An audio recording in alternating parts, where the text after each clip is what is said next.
In 1988, A&M Records released Stay Awake, and it's various interpretations of music from vintage Disney films, and it was quite something. The whole circus metaphor runs through it. Like a Disney ride, right? The voice narrating. But somehow it was too hot to handle for Disney records, so it was Somebody told us what we wanted to be. somebody told us what we wanted to be. It was Ken. The idea of like somebody telling us what we wanted to be is like a very circusy thing, right? Who told us? You know, we don't know. We'll never know, right? So, Circus. because it's the shape of forces that create the person and their career, and a lot of fortuitiveness or providence, right? If we're lucky, we have a career, we have a job. It was right down the middle. Think about circus. The idea of like circus is very popular in the 30s because the people needed to get away from the Dust Bowl, the depression, the nothingness, and go and watch performers. But the idea also of you're a circus performer. You own your act. You know, you're an acrobat. You're a clown. You're a juggler. You throw fire. You train animals, which is like a corporate manager trains animals. So think about it. That's like you own your act. It's legit. Like people look down on circus performers. They really shouldn't. They're on the road. They entertain. They have to be strong, right? Because there's a lot of downtime traveling in trains. So you make friendships. You have to be strong. You can't just like have relationships with everybody on the train. It'll screw things up. You have to be independent and strong. And that's a metaphor for business. And what's the difference?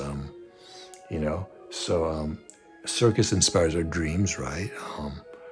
Some of it came from like Europe, 1500s, Commedia dell'arte in Italy, characters, clowns, masks, entertaining. So this is great. This some of the people on this album. James Taylor, Sun Ra, Bonnie Raitt, Aaron Neville. I have other cards here somewhere. I don't have the physical media. I think I might somewhere. I had it on CD in '88. Tom Waits, Susan Vega, Bill Frisell, James. I said James Taylor. This is This is all these songs from like Mary Poppins, Peter Pan, Dumbo, Pinocchio. Those are the main ones. The classic Disney films from the 30s, Snow White. It's really something else. So when I was a kid, we used to go see these Disney films.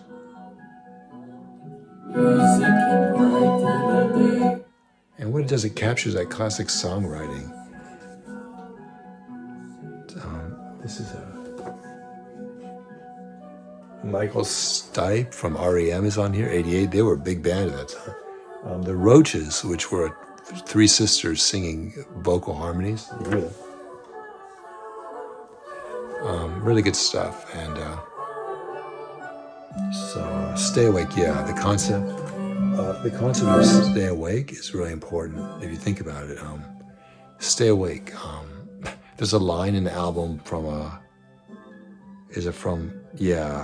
Mighty Like a Rose, the 89, 90-ish Elvis Costello album. It's about the other side of summer. Because of your parents' mistake, you better stay awake or be wide awake. And it's true, like if we're people with the ability to make decisions in the world, like if we're awake and we see the problems and we think, we can solve problems. And that's kind of our purpose here, I hope, not just live selfishly. And a lot of the reasons that things are so bad is selfishness, right? And just being and existing and doing your best is a good place to start. Maybe doing nothing, being still, right, is a good way to exist if you have the means to just be still, because there's no need for action unless it's like healthy action, like sports or something, or stretching or yoga. So April Showers. Okay, here's it's late. It's early in the morning. I don't want to wake wake anybody up because they might have to stay awake. The idea of being awake, what does it mean? Awake, woke? No. This one right here, hey ho.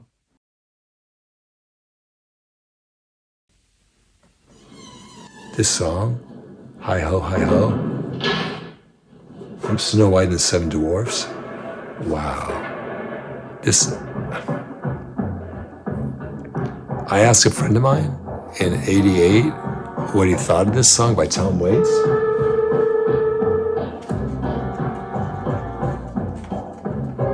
Just get a feeling for the vocal here.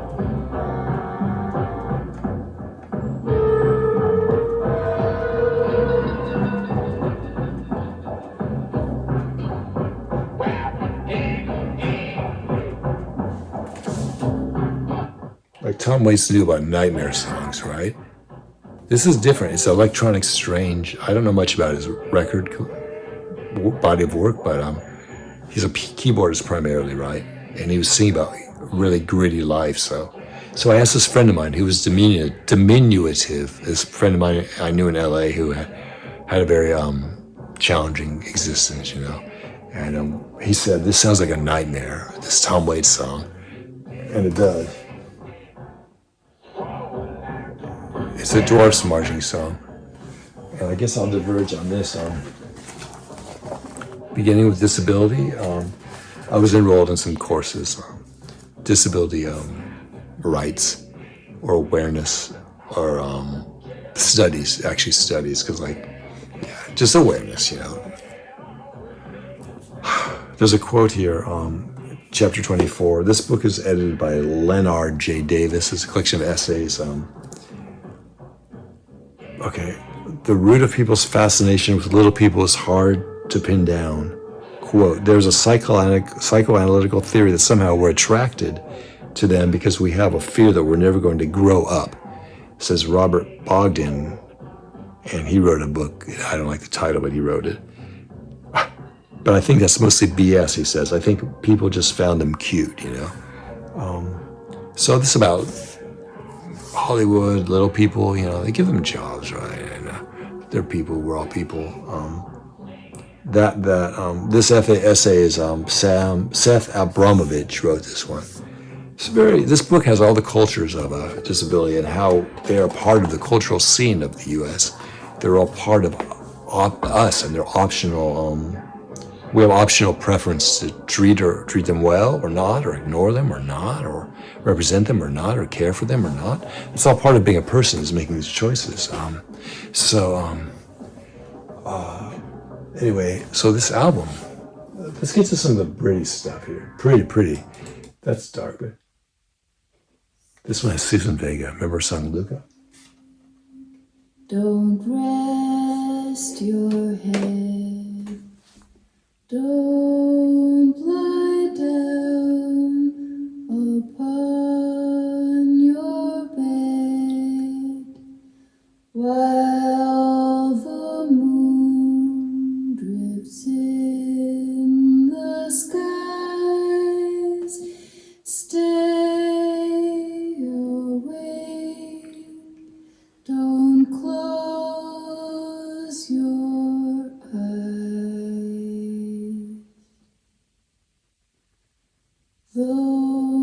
Okay, so here's Susan's vulnerable voice. Suzanne.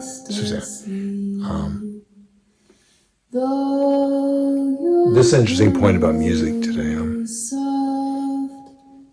You can have a character voice. You can have an opera voice. They're two different approaches.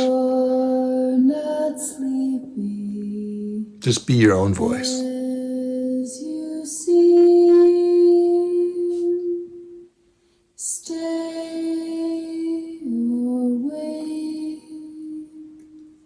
Don't nod and breathe. This album is over an hour long. It's only 11 songs. It's an hour and 6 minutes. Don't nod and breathe. There's a medley. It goes on for 27 minutes. The darkness sheds its veil.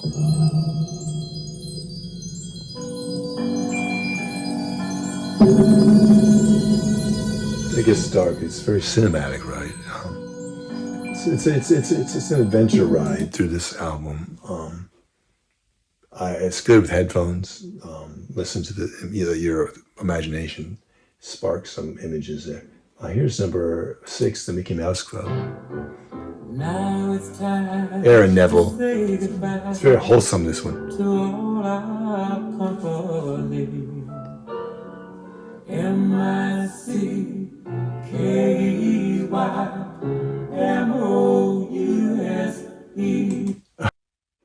There's some scary stuff. Someday My Prince Will Come, Sinead O'Connor. This one will break your heart.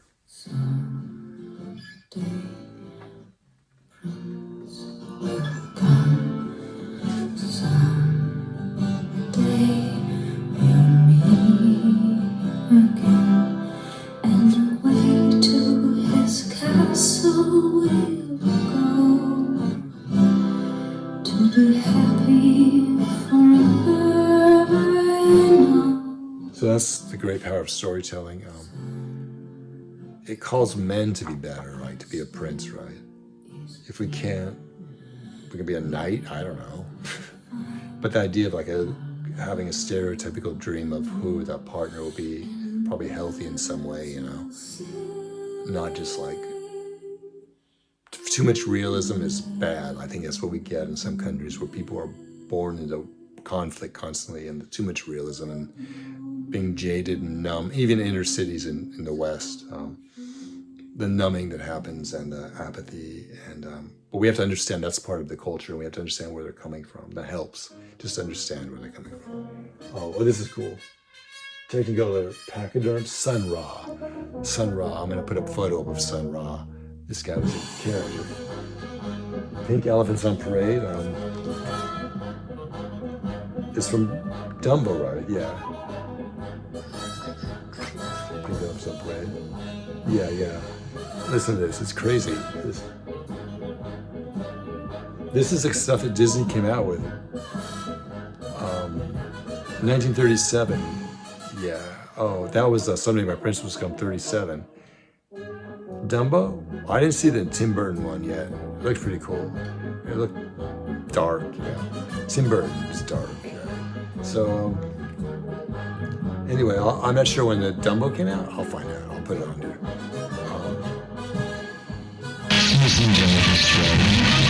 Spark the imagination. Let's get to the vocal part here. But Sun Ra had an orchestra. These are legit players, like, you know, not just a guitar. Oh.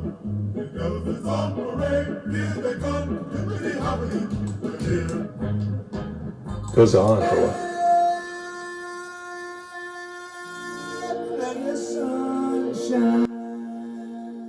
Harry Nilsson, Zippity Doo-Dah.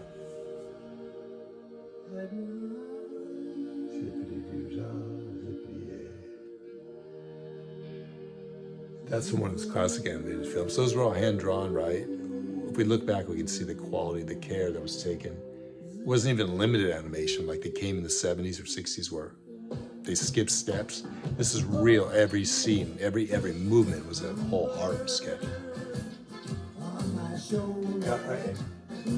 The Disney film Atlantis was one of the great last hand-drawn one, along with Treasure Island, but Atlantis is a classic. It didn't get much exposure. I loved it. Michael J. Fox voice. That's around 2000, 90s, or late 90s, 2000. That's one of the great ones.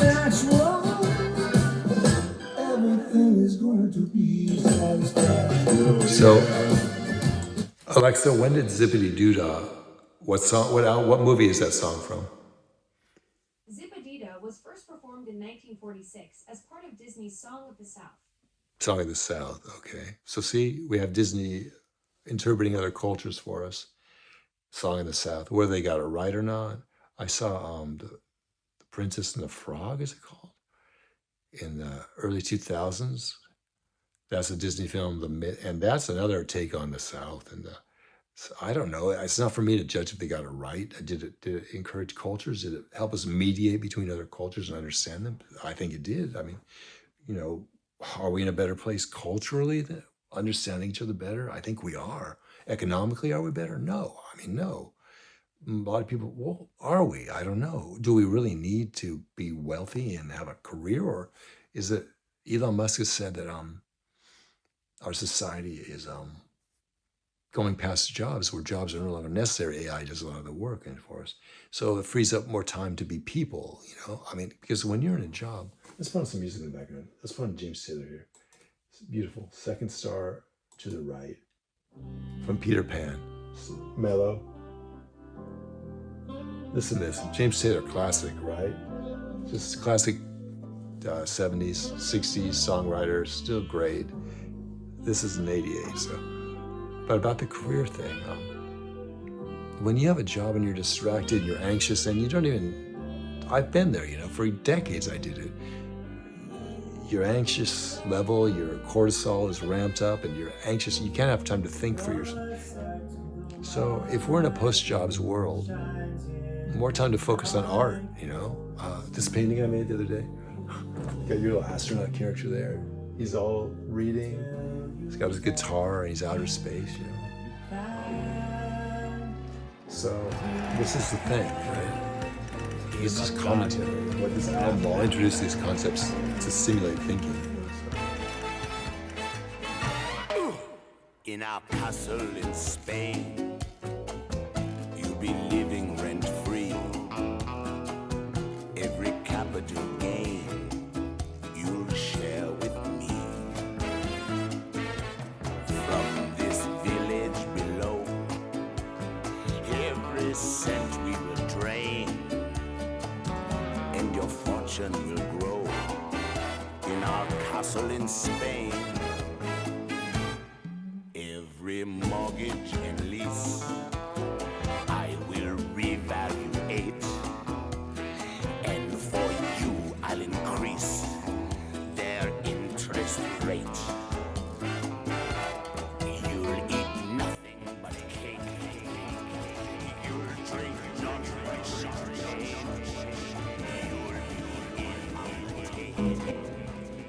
That's what it's about, like creating dreams. I think one function of music is creating dreams. Another is like showing cultures, letting cultures be understood.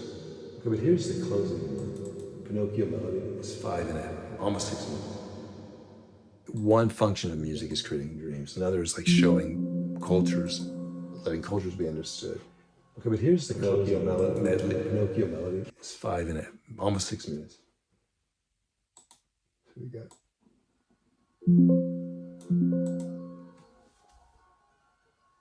Pinocchio medley. Ken Nordine, Bill Frisell, Wayne Horvitz, Ringo Starr, and Herb Alpert. Herb Alpert, A&M, there you go. Here we are, some years after. He owned A&M, right? Trumpet player, right? You got that creepy narrative voice again? Listen. Yes, in our upper limbos, peeking through the blinds, Pinocchio melody. Do you see the nose is growing? down below. The metaphor for dishonesty, disfiguring us, right? We become, the way that you want is what you become, Devo wrote, right? Use your freedom of choice. Silly bird. Think about what you want and why you're doing what you're doing, like why we're motivated and what it makes you, you know, you're shaping yourself Go and get her. when you make decisions. Lady love's the one you're after. Now, and also ever after. Gosh, God, gee. Let's move up a little bit. Goes on for a while. Oh, it goes into a romantic song. Romantic song, who is this? Ringo Starr singing about stars. Makes no difference who you are. Richard Starkey, actually. Anything your heart desires will come to you. Some of my favorite Beatles songs, Octopus's Garden, If your heart is in your dream, Little Help from My Friends. upon the stone, as dreamers do.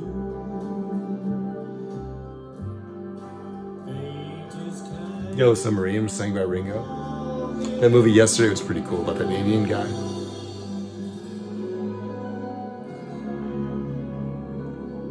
Yesterday. Classic Ringo, right? I remember him in the 70s. She's 16, she's beautiful, whatever, that's scandalous. I don't smoke it no more. Those were his 2 hits in the 70s. He was smart. Like talking honestly about issues in a funny way is good. Listen to this classic trumpet. That's Herb right there. It gotta be Herb Alpert, right? See, you go from like a stereotypical Tijuana brass to like the smooth jazz. Decades can bring you that. Decades of studying art. He's classic right here.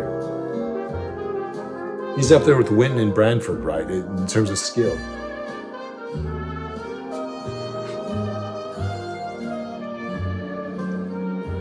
I think it's Wynton is the trumpet player, Branford's the sax player.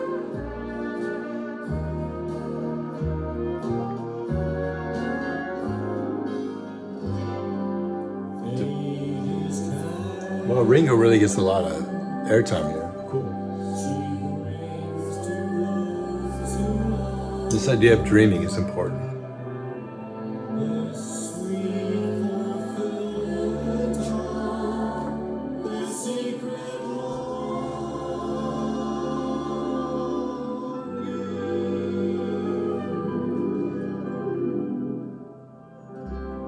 When I was a kid, we used to go see these Disney movies all the time.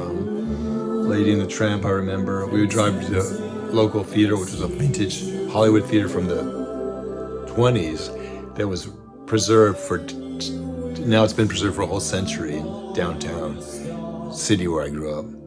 Fox, it was a Fox theater. Celebrities would come from Hollywood and drive like 50 miles in their Model Ts and Model As and go to premieres and stuff. And I saw Lady and the Tramp there. I saw Raiders of the Lost Ark Part 2, whatever that was. Temple of Doom I saw there. And actually at one point it was dripping water from the ceiling in the balcony. That's how poorly neglected this theater was.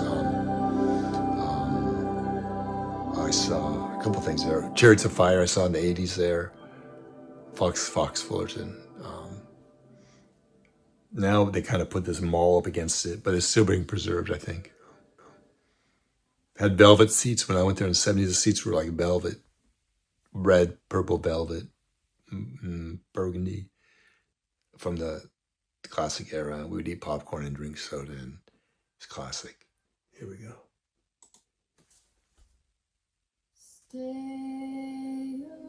All right, so it's now 4:40.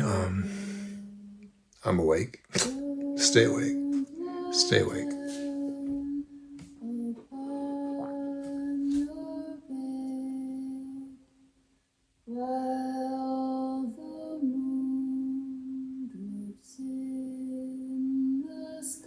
I guess I'll tell another story really quick. I've been on a circus train. Late 80s? No, early 80s, like 83, 84, 82, no, 83. Just when like Orange County technopop scene was bubbling up and got a lot of recognition. Someone brought me to a circus train. I met a couple Persian people on there, somewhere from the East. They were playing this red vinyl record that a friend of mine had put out, a 4-song EP that was incredible. The friend brought me there. She was a singer, and they were loving that she had this moment in the sun, you know. And they played at a turntable on a circus train in their little boxcar. Turntable, a bed. It was their environment. They could decorate it, you know. That was cool. And jump in each other's train. Remember the Cure song, Jump in Everybody's Train? That happened a lot. That's the aspect you don't want to know about in business. That's business, I guess. It's not good, you know. So, okay.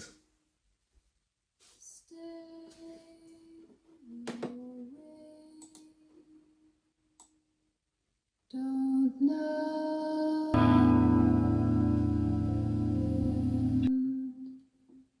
Dream. That was unfortunate. I'll turn this.